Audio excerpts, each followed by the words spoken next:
नमस्कार। ऊंचाई व दूरी पर आधारित समस्याओं के तहत आज का हमारा ये 7वां प्रश्न कुछ विशेष प्रश्न है। प्रश्न को अगर आप ध्यान से देखें तो इसमें आंकड़े नहीं हैं, आंकड़ों की जगह अज्ञात राशियां दी हुई है। उसके बाद भी हम कितनी आसानी से इसको हल करते हैं उसको देखेंगे। किसी मीनार के आधार से ए व बी मीटर दूर ए व बी दूरी पर एक ही रेखा पर स्थित दो बिंदुओं क्रमशः सी व डी से देखने पर मीनार के शिखर के उन्नयन कोण एक दूसरे के पूरक हैं। सिद्ध कीजिए मीनार की ऊंचाई वर्गमूल ए बी है। तो सबसे पहले किसी मीनार के आधार से, मीनार के आधार, ये हमारा पी क्यू जो है ये मीनार है और पी जो है ये मीनार का आधार है। मीनार के आधार से ए व बी दूरी पर एक ही रेखा पर स्थित दो बिंदु क्रमशः सी व डी। क्रमशः लिखने का मतलब जो ए दूरी पर बिंदु है वो सी है और जो बी दूरी पर बिंदु है वो डी है। तो मीनार के आधार से सी जो है उसकी दूरी ए है। तो यहां मैं लिख देता हूं ये आपके ये दूरी ए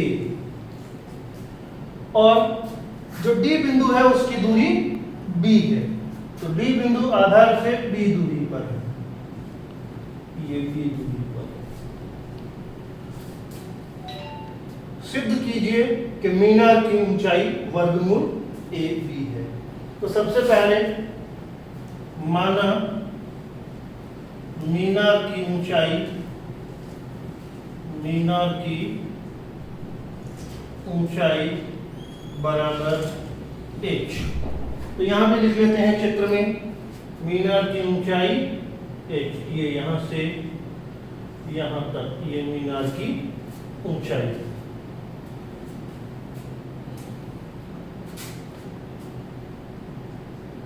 PC बराबर a ये दिया है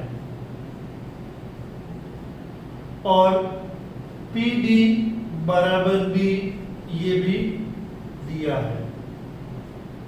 यहां पर A और B के रूप में हमें दिया हुआ है। अब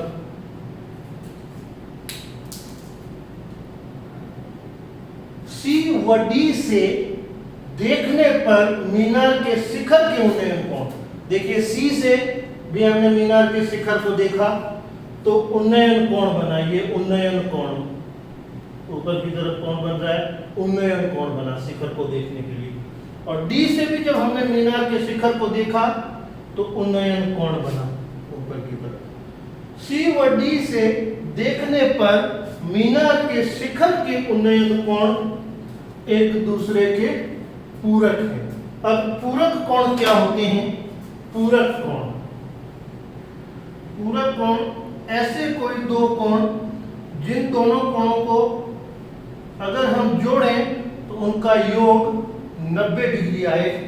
ऐसे दोनों कोणों को हम, यहां जो कोण लिखे होंगे इन दोनों कोणों को हम पूरक कोण कहेंगे। तो अगर इस पूरक कोणों में से एक कोण हमें मालूम है, जैसे एक कोण मान लीजिए 30 डिग्री है, तो दूसरा आराम से ज्ञात कर सकते हैं। 90 में से 30 को घटा दो तो 60 डिग्री आ जाएगा। तो ये दोनों पूरक कोण हैं, एक दूसरे के पूरक कोण। जिन दो कोणों का योग 90 डिग्री होता है उन्हें पूरक कोण कहते हैं। तो ये पूरक कोण का अर्थ भी हमें मालूम पड़ गया। अब कितने कितने पूरक कोण है वो नहीं दे रखा। तो C से बनने वाला कोण और D पर बनने वाला कोण दोनों एक दूसरे के पूरक हैं। तो C पर बनने वाले कोण को हम मान लेते हैं थीटा। पता नहीं है कितना है तो थीटा माना। तो D पर बनने वाला कोण कितना होगा? 90 माइनस थीटा। यहां फिर से देख सकते हैं हम, अगर हम एक कोण को थीटा मानते हैं तो दूसरे को 90 में से थीटा घटाएंगे तो दूसरा कोण आ जाएगा। ये दोनों जोड़ने पर, इन दोनों को अगर हम जोड़ें तो थीटा से थीटा कट जाएगा और 90 आ जाएगा। तो ये दोनों पूरक कोण हो गए। अब मामला बड़ा ही सरल हो गया। माना C पर उन्नयन कोण बराबर थीटा, तो D पर उन्नयन कोण बराबर 90 डिग्री माइनस थीटा। ठीक है। अब वही काम जो पहले हमारे सामने CPQ नाम से समकोण त्रिभुज है, DPQ नाम से दूसरा समकोण त्रिभुज है। दोनों समकोण त्रिभुजों में हम अपने सूत्र लगाते हैं। त्रिभुज CPQ में सूत्र कौन सा लगेगा? फिर से आधार और लंब वही है, दिया हुआ है। तो आधार और लंब वाला सूत्र tan थीटा बराबर लंब बटा आधार, लंब बटा आधार।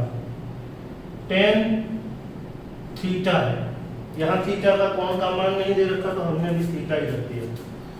लंब कितना है? h, और आधार त्रिभुज CPQ में आधार है a, ये a, तो h बटा a, ये हमारा समीकरण नंबर 1। इसी तरह से त्रिभुज DPQ में अगर आप देखें, ये वाला त्रिभुज DPQ कोण आया हुआ ये 90 डिग्री माइनस थीटा, और आधार है DP जो a के बराबर है और लंब h के बराबर है। तो tan थीटा बराबर लंब बटे आधार, tan थीटा बराबर लंब बटे आधार। tan थीटा, अब यहाँ थीटा नहीं लिख सकते क्योंकि आपके थीटा कितना है? 90 माइनस थीटा है। 90 माइनस थीटा बराबर लंब h बटा आधार b। यहां तक हम बड़ी आसानी से आ गए। और tan 90 minus theta, tan 90 minus theta, इसमें क्या होता है? 90 माइनस थीटा यहाँ है, तो ये इसका भी पूरा कर दो और इसका भी पूरा कर दो। दोनों का पूरा करने से कोई फर्क नहीं पड़ता। तो ये हो जाएगा tan 90 माइनस थीटा हमेशा cot थीटा के बराबर होता है। तो cot थीटा बराबर h बटा b। एक बार फिर बता रहा हूँ, tan ये त्रिकोणमितीय अनुपात का नाम है और ये थीटा है। तो त्रिकोणमितीय अनुपात भी एक दूसरे के पूरक होते हैं। जैसे tan का पूरक cot होता है, sin का पूरक cos होता है, sec का पूरक cosec होता है, और इसी तरह से tan थीटा में भी त्रिकोणमितीय अनुपात में भी पूरक अनुपातों के जोड़े हैं और थीटा में भी पूरक कोणों के जोड़े हैं। तो इसका भी पूरक कोण कर दो और इसका भी पूरक कर दो। इसका पूरक हो गया ये cot और इस 90 माइनस थीटा का पूरक हो गया थीटा। तो tan 90 माइनस थीटा को अपन cot थीटा लिख सकते हैं। तो ये हो गया हमारा समीकरण नंबर 2। अब देखिए यहाँ समीकरण 1 व समीकरण 2 को गुणा करने पर क्या आएगा? यह है tan थीटा, यह है cot थीटा।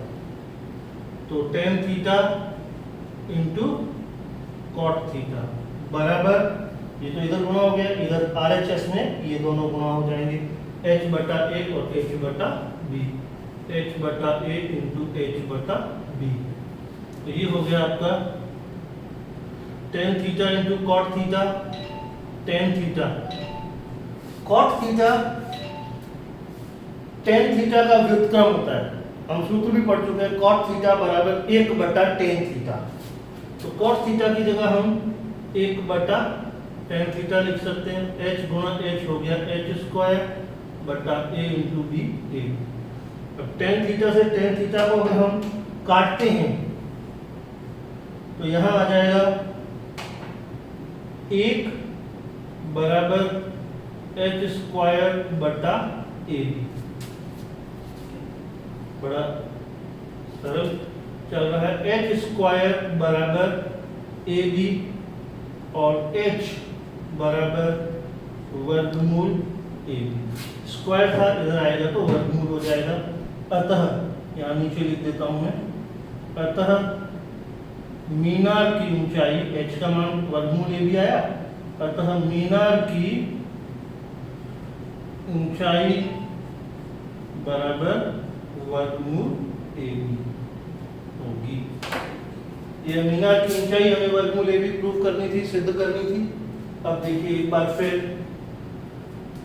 मीनार के आधार से A और B मीटर की दूरी, और दोनों कोण एक दूसरे के पूरक थे, उनका मान नहीं दे रखा था, इसलिए एक को थीटा ले लिया, दूसरे को 90 माइनस थीटा ले लिया। मीनार की ऊंचाई को h ले लिया। दो त्रिभुजों में हमने वही tan थीटा वाला सूत्र लगाया, और सूत्र लगाने से यहाँ पूरक कोण का पूरक त्रिकोणमितीय अनुपात करने पर tan 90 माइनस थीटा हम जानते हैं cot थीटा होता है। तो इन दोनों समीकरणों का गुणा करने पर हमें बड़े आसानी से h² बराबर AB मिला, जिससे h बराबर वर्गमूल AB हो गया। और h हमारी मीनार की PQ की ऊंचाई थी, तो मीनार की ऊंचाई बराबर वर्गमूल AB। यहाँ A व B की जगह हमें कुछ मान भी दिए जा सकते हैं। कुछ मान दिए हुए होने अगर हो तो भी कोई फर्क नहीं पड़ता। जहाँ A और B हमने रखे वहाँ उनके मान आ जाएंगे, और A और B की जगह मान रख के प्रश्न को उसी तरह से हूबहू इसी तरह से हल करेंगे तो प्रश्न होता चला जाएगा। तो ऊंचाई और दूरी से संबंधित हमने कई सवाल किए। आप और प्रयास करेंगे तो बहुत आपको अच्छा लगेगा, और सभी प्रश्न लगभग इसी प्रकार से हल होंगे। धन्यवाद।